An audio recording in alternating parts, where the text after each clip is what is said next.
আজকে আমাদের বিষয় হচ্ছে এই মুসলিম উম্মার প্রতি আল্লাহ তাআলা দায়িত্ব দিয়েছেন তার দ্বীনের দিকে মানুষকে ডাকার জন্য।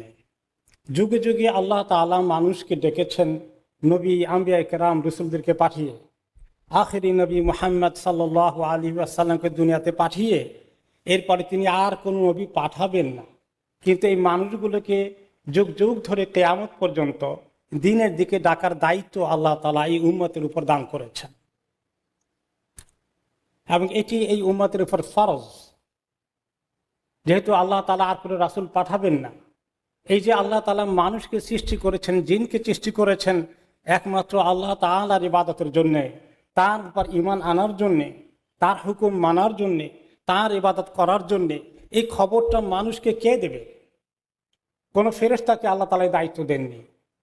নবী রাসূলদের পরে আখেরি নবীর উম্মতকে তিনি এই দায়িত্ব দিয়েছেন।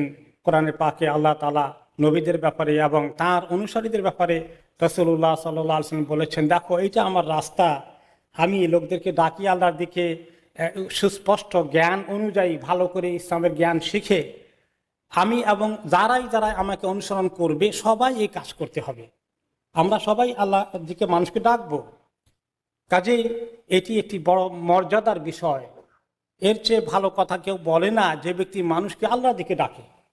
এবং এই ব্যক্তির সম্পর্কে ইমাম ইবনে কাসির বলেন যে আমান আহসানু কাওলাম মিম্মান দাআ ইলাল্লাহ ওয়া আমিলা সালিহান, যে আল্লাহ তাআলা বলেছেন, সেখানে বলা হয়েছে যে ওই ব্যক্তির চেয়ে আর কোনো ভালো মানুষ নাই উত্তম কথা বলতে পারে। যেই ব্যক্তি দাওয়া ইলাল্লাহর কাজ করে সেই ব্যক্তি আল্লাহর ওয়ালি, সেই ব্যক্তি আল্লাহর বাছাই করা মানুষ, সেই ব্যক্তি আল্লাহ তাআলার পক্ষ থেকে একান্ত তাঁর খাস লোক হিসাবে কাজ করছে, আল্লাহর পক্ষ থেকে কাজ করছে। সে মানুষকে যারা ইবাদতের জন্য সৃষ্টি করেছেন এই খবর মানুষ এখনো জানে না অনেকে পৃথিবীর মধ্যে। তাদেরকে এই খবর পৌঁছিয়ে দেওয়ার দায়িত্ব এই উম্মতের উপর রয়েছে। এবং আরেক আয়াতে আল্লাহ তাআলা বলেছেন, যদি সব মানুষ না করে কিন্তু কিছু লোককে অবশ্যই করতে হবে। কমপক্ষে উম্মত কিছু লোককে এই দায়িত্ব দেবে করার জন্যে, তাদের পক্ষ থেকে তারা সাহায্য সহযোগিতা করবে, কেউ ব্যক্তিগতভাবে করবে, আর যারা এটা পারবে না তারা অন্যদেরকে এই কাজের জন্য পাঠাবে। আমরা হয় দাওয়াতি কাজ করব, নতুবা দাওয়াতি কাজে সহযোগিতা করব, টাকা পয়সা দিয়ে হোক, বুদ্ধি পরামর্শ দিয়ে হোক, গায়ে খেটে হোক, কিন্তু সবাইকেই কাজ করতে হবে। এবং এই কাজ করা, এই কাজে অংশগ্রহণ করা অনেক বড় নেকির কাজ, অনেক বড় পুরস্কার আল্লাহ তাআলা দিয়েছে। একটি হাদিসে রাসূলুল্লাহ সাল্লাল্লাহু আলাইহি ওয়াসাল্লাম বলেছেন, কেউ যদি কাউকে দ্বীনের দিকে ডাকে, ভালো কাজের দিকে ডাকে, নেকির কাজে ডাকে, তাহলে সেই ব্যক্তি তার ডাকে সাড়া দিয়ে কবুল করে যদি ইসলামে প্রবেশ করে, অথবা মুসলিম হতে পারে কিন্তু সে আমল টামল করে না, তার ডাকে, তার দাওয়াতে শরিক হয়ে সাড়া দিয়ে সে এখন নামাজ পড়া শুরু করেছে, দ্বীনকে অনুসরণ করা শুরু করেছে, তাহলে এই নও মুসলিমটি অথবা জন্ম নেওয়া মুসলিমটি যখন থেকে আমল করা শুরু করলো, এই ব্যক্তির দাওয়াতের পরে তার থেকে শিখে যত আমল করবে সারা জীবনব্যাপী সমস্ত আমলের সমপরিমাণ নেকি এই দায়ী ইলাল্লাহকে দেওয়া হবে। দায়ী ইলাল্লাহ তাকে দ্বীনের দিকে এনেছিল, উৎসাহিত করেছে।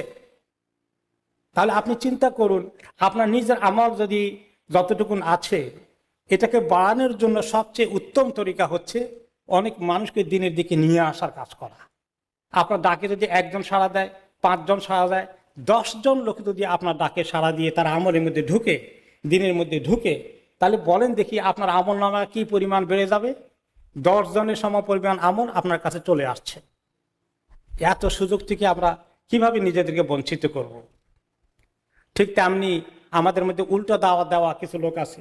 কিছু লোককে গান বাজনা, কিছু লোককে গুনাহ ফাংশনের থেকে বেহুরমতির কাজে ডাকে, বিভিন্ন মেলার কাজে ডাকে, যেখানে নাচ গান থেকে শুরু করে আল্লাহ নাফরমানি হয়। যত লোককে এসে এই উদ্যোগ আয়োজন নিয়ে ডাকলো, পাবলিসিটি করে এনে ঢুকালো, তাদের সমপরিমাণ গুনাহ এই লোকের কাঁধে যাবে, ওই হাদিসে বলা হয়েছে। এরপরে আমরা দেখি যে নবী করিম সাল্লাল্লাহু আলাইহি ওয়াসাল্লাম আমাদেরকে এই যে উৎসাহিত করলেন নেকির কাজে, এত পুরস্কার দাওয়াতি কাজের মধ্যে। দাওয়াতি কাজ এখন যদি কেউ না করে পুরস্কার পেল না, এত বড় নেকির সুযোগ ছিল, পেল না, এখানেই শেষ হবে না, তার জন্য ক্ষতির কারণ আছে। সূরা আসরে আল্লাহ তাআলা কি বলেছেন?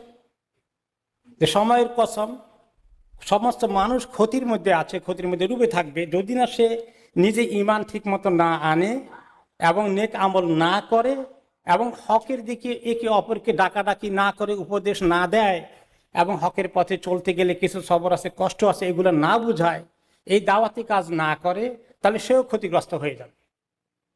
তাহলে আমরা পুরস্কার পাবো না দাওয়াতি কাজ না করলে, এখানেই শেষ নয়, আর ক্ষতিগ্রস্ত হয়ে যাব। আল্লাহ তাআলা আমাদেরকে যে ডাক দিয়েছিলেন, দায়িত্ব দিয়েছিলেন, পালন করিনি, সেই জন্য তিনি আমাদেরকে জিজ্ঞাসা করবেন, আমরা আটকে যাব। তাহলে দাওয়াতি কাজ না করে কোনো উপায় নেই। এবার কিভাবে দাওয়াতি কাজ করতে হবে, আল্লাহ তাআলা আমাদেরকে পদ্ধতিও শিখিয়ে দিয়েছেন।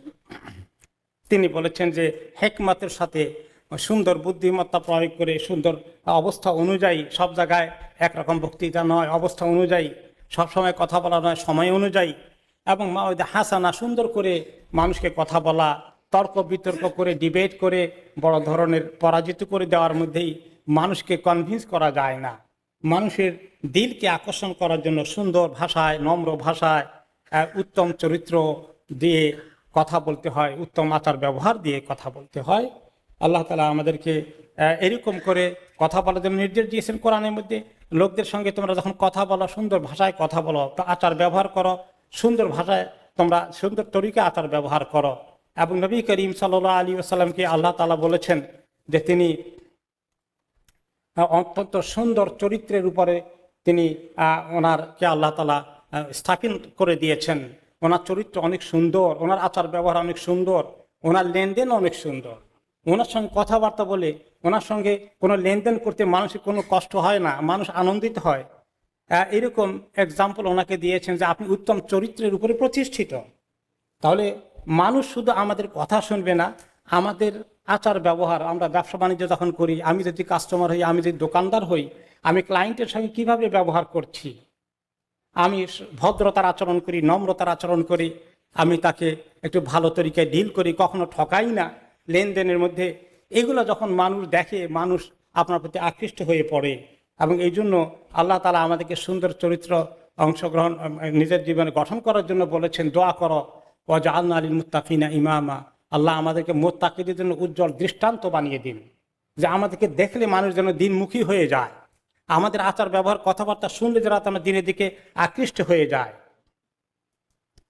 তো এই জন্য এই আয়াতের তাফসিরে লিল মুত্তাকিনা ইমামা, আয়াতের তাফসিরে কাতাদা রাহমাতুল্লাহ আলাইহি বলেছেন, আমাদেরকে যেন আল্লাহ তাআলা ভালো কাজের সামনে রাখে, উজ্জ্বল দৃষ্টান্ত হিসাবে রাখে, আমাদের দ্বারা যেন অন্য লোকেরা অটোমেটিক্যালি ইসলামের দিকে আসে।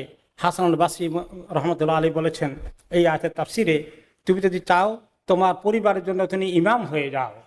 ইমাম অর্থ যে তুমি উজ্জ্বল দৃষ্টান্ত, ভালো কাজে সবার আগে তুমি, তোমার চরিত্র দেখে সবাই যেন বিমোহিত হয়ে যায়, তোমার গ্রামের লোকেরা যেন তোমার আচার ব্যবহার এগুলো দেখে আকৃষ্ট হয়ে যায়। এটা তোমার ব্যক্তিগত জনপ্রিয়তার জন্য নয়, তোমার আমল দেখে তারা আমলের দিকে চলে আসে, তোমাকে দেখে তারা আল্লাহর দিকে চলে আসে। সুবহানাল্লাহ, তুমি এরকম আল্লাহওয়ালা হয়ে যাও, এবং তুমি যে সমাজে বসবাস করো সে সমাজের লোকেরা তোমাকে দেখে আল্লাহর দিকে ঝুঁকে পড়বে, এইরকম হয়ে যাও। তাহলে কথার দাওয়াত তুলনায় কাজের দাওয়াত, আমলের দাওয়াত আরো বেশি ইফেক্টিভ হয়ে যায়। এই জন্য আমাদের সালফে সালেহীন বলেছেন, ইমাম শাফি রহমতুল্লাহ আলাইহি বলেছেন, যে ব্যক্তি তার কাজ কর্ম দ্বারা অন্যদেরকে নসিহত করে, তার আচার ব্যবহার দ্বারা নসিহত করে, দ্বীনের কথা বুঝিয়ে দেয়, সেই ব্যক্তি আসল হেদায়েত দানকারী হয়ে গেল। তার কথায় লোকের হেদায়েতের দিকে আসবে, শুধু মুখের ভাষায়, বক্তৃতা, ওয়াজ, নসিহতের মধ্যে নয়। ইব্রাহিম বিন আদম রহমতুল্লাহ আলাইহি বলেছেন, তোমরা মানুষকে দাওয়াত দেয় চুপচাপ থেকে, তার মানে খুব বক্তৃতা দাওয়াত বেশি দিও না, চুপ থাকো। তো বলে যে কেমন কথা, চুপ থেকে কেমন দাওয়াত দেব? তিনি বলেন, তোমাদের কর্ম দ্বারা লোকদেরকে দাওয়াত দাও, তোমাদের কর্ম দ্বারা লোকদেরকে দাওয়াত দাও, তোমাদের চরিত্র দ্বারা দাওয়াত দাও, তোমাদের আচার ব্যবহার দ্বারা দাওয়াত দাও।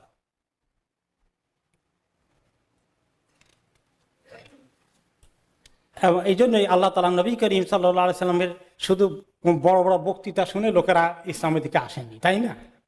ওনাকে দেখে এসেছেন। এই জন্য আল্লাহ তাআলা ওনাকে বলেছেন, তোমাদের জন্য আল্লাহ নবীর জীবনে রয়েছে উত্তম দৃষ্টান্ত, আদর্শ। আমরা যারা দাওয়াতি কাজ করি, আল্লাহ তাআলা আমাদেরকে মাফ করুন, আমাদের কথায় কাজে যেন মিল থাকে, আল্লাহ যেন তৌফিক দান করেন। নবী করিম সাল্লাল্লাহু আলাইহি ওয়াসাল্লামের একটা এক্সাম্পল দিয়ে শেষ করি।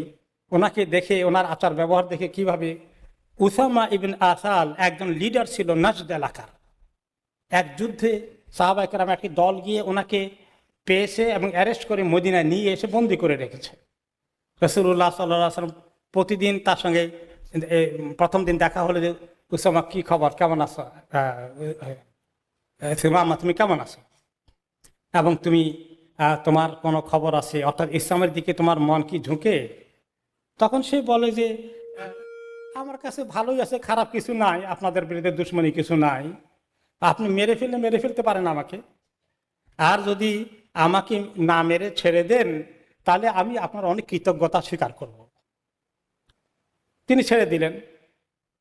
আবার বললেন যে আর যদি চান মুক্তিপণ, অনেক টাকা দিলে আমাকে ছেড়ে দিবেন, আমাকে ছেড়ে দেন, অনেক টাকা নিয়ে এসে আপনাকে দেব, আমাকে মেরে লাভ কি হবে? তিনি ছেড়ে দিলেন, তাকে খাওয়া দাওয়া ঠিক মতো দেওয়ার জন্য বললেন সাহাবীদেরকে। পরের দিন আবার আসি, জিজ্ঞেস করেন তোমার খবর উসামা ঠিক আছে, তোমার ভিতরে কোনো পরিবর্তন আসছে? কয় যে আপনি যদি মেহেরবানি করেন তাহলে আমাকে পাবেন কৃতজ্ঞ হিসাবে, আমাকে ছেড়ে দিলে, এরকম আবদার আর কি। তিনি তাকে আর কিছু বললেন না। আজকে পরের দিন আবার আসলেন, যে এসে 3 দিনের দিন উসামা আমার কোনো খবর আছে তোমার? বলে যা বলছি তো বলে দিছি, তো আপনি কিছু আমার কাছে নাই। 3 দিন পরে তিনি বলেন ওকে ছেড়ে দাও। ছেড়ে দিলেন ওনারা সাহাবীরা। ছেড়ে দেওয়ার পরেই সঙ্গে সঙ্গে সে চলে গেল, পানি কোথায় আছে গোসল করে ফেলল, এসে ওনার সামনে শাহাদাত কালিমা পড়ে ফেলল, আশহাদু আল্লা ইলাহা ইল্লাল্লাহ আশহাদু আন্না মুহাম্মাদুর রাসূলুল্লাহ। মসজিদে এসে ওনার সামনে এই কালিমা পড়ে ফেলল। তারপরে বলল, মুহাম্মদ, আপনার চেহারা আমার কাছে ছিল পৃথিবীর সবচেয়ে খারাপ একটি চেহারা, আপনার দিন ছিল আমার কাছে পৃথিবীর মধ্যে সবচেয়ে খারাপ দিন, ধর্ম, কিন্তু আজকে আপনার চেহারা হয়ে গেছে আমার কাছে পৃথিবীতে সর্বোত্তম চেহারা, সবচেয়ে ভালোবাসা মায়ার চেহারা হয়ে গেছে আজকে। আপনার দিন আমার কাছে পৃথিবীর মধ্যে সবচেয়ে উৎকৃষ্ট দিন হিসাবে আমি পেয়ে গেছি। তাহলে রাসূলুল্লাহ সাল্লাল্লাহু আলাইহি ওয়াসাল্লাম এই সামান্য এই ব্যবহার কিভাবে একটি লোকে দিনে দীক্ষিত করেছে, এরকম অনেক এক্সাম্পল রয়েছে। আমরা সবাই আসুন চেষ্টা করি, কিছু দাওয়াতের কাজ করি, মুখেও করি, আর কিছু আমাদের আমল কর্ম দ্বারা করি।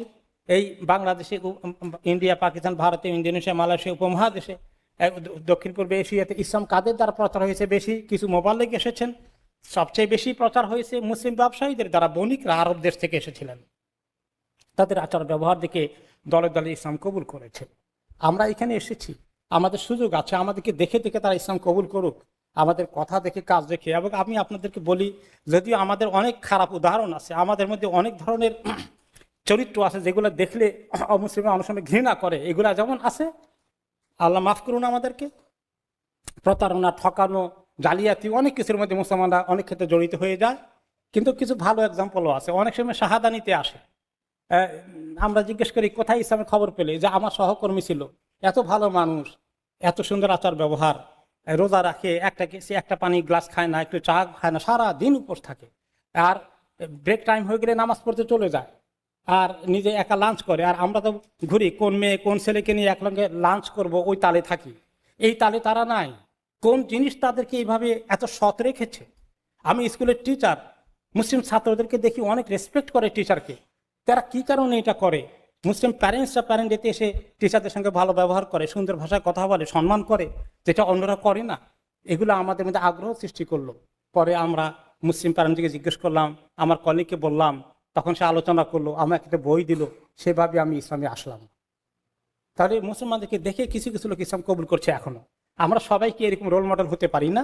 ব্যবসা বাণিজ্যে, কর্মক্ষেত্রে, সকল জায়গায় আল্লাহ তাআলা যেন আমাদেরকে এই সুন্দর এক্সাম্পল দিয়ে দিনী কাজের জন্য আমাদেরকে আল্লাহ তাআলা তৌফিক দান করেন। আর বিশেষ করে যখন মনে করেন মসজিদ কেন্দ্রিক অনেক প্রোগ্রাম এখানে হয়, দিনী দাওয়াতি প্রোগ্রাম মাঝে মধ্যে হয়, কোনো কোনো সময় আমরা তাদেরকে বলি এখানে আসতে হলে সুন্দর করে একটু মডেস্ট পোশাক পরে আসবে। কিন্তু কিছু মহিলা হঠাৎ করে চলে আসলো, মসজিদে ঢুকলো, কেউ কেউ রাস্তা দিয়ে হাঁটতে গিয়ে দেখে যে মসজিদ জীবনে যায়নি, দেখি কেমন ঢু মারলো, তার গায়ের কাপড় চোপড় ভালো না। এখন আমাদের দুজন মুসল্লি গিয়ে তাকে যদি এখন খুব বকাবকি করে মসজিদ থেকে বের করে দেয়, এটা ভালো কাজ হয়ে গেল নাকি? এইভাবে কি মাঝে মাঝে এরকম ঘটনা ঘটে গেছে। আমরা এগুলো এরকম কেউ এসে গেলে আমাদের অফিসে খবর দিবেন, আমরা তাদেরকে ডিল করব। আপনারা মুসল্লিরা তাদেরকে দাবড়িয়ে মসজিদ থেকে বের করে দেওয়া ইসলামের বড় খেদমত হয়ে গেল নাকি? এইগুলো এইভাবে নবী করিম সাল্লাল্লাহু আলাইহি ওয়াসাল্লাম হলে এভাবে করতেন না। তা এই বলে আমরা মসজিদকে সবাইকে একেবারে জামনি তেমনি ঢোকার জন্য সবসময় দাওয়াত দিব না। আমরা বলে দিই যে একটু সুন্দর মডেস্ট ড্রেস পরে আসবো, কিন্তু কোনো কোনো সময় তারা হয়তো এই খবর পায় না, চলে আসে এমনিতেই। সেগুলোকে আমরা যেন সুন্দর তরিকায় ডিল করি, তাহলে তারা একটা ইসলামের ব্যাপারে পজিটিভ ধারণা নিয়ে যাবে। আর যদি তাড়িয়ে দেয়, তাহলে ইসলামের ব্যাপারে কি ধারণা নিয়ে গেল? আল্লাহ তাআলা আমাদেরকে বোঝার তৌফিক দান করুন।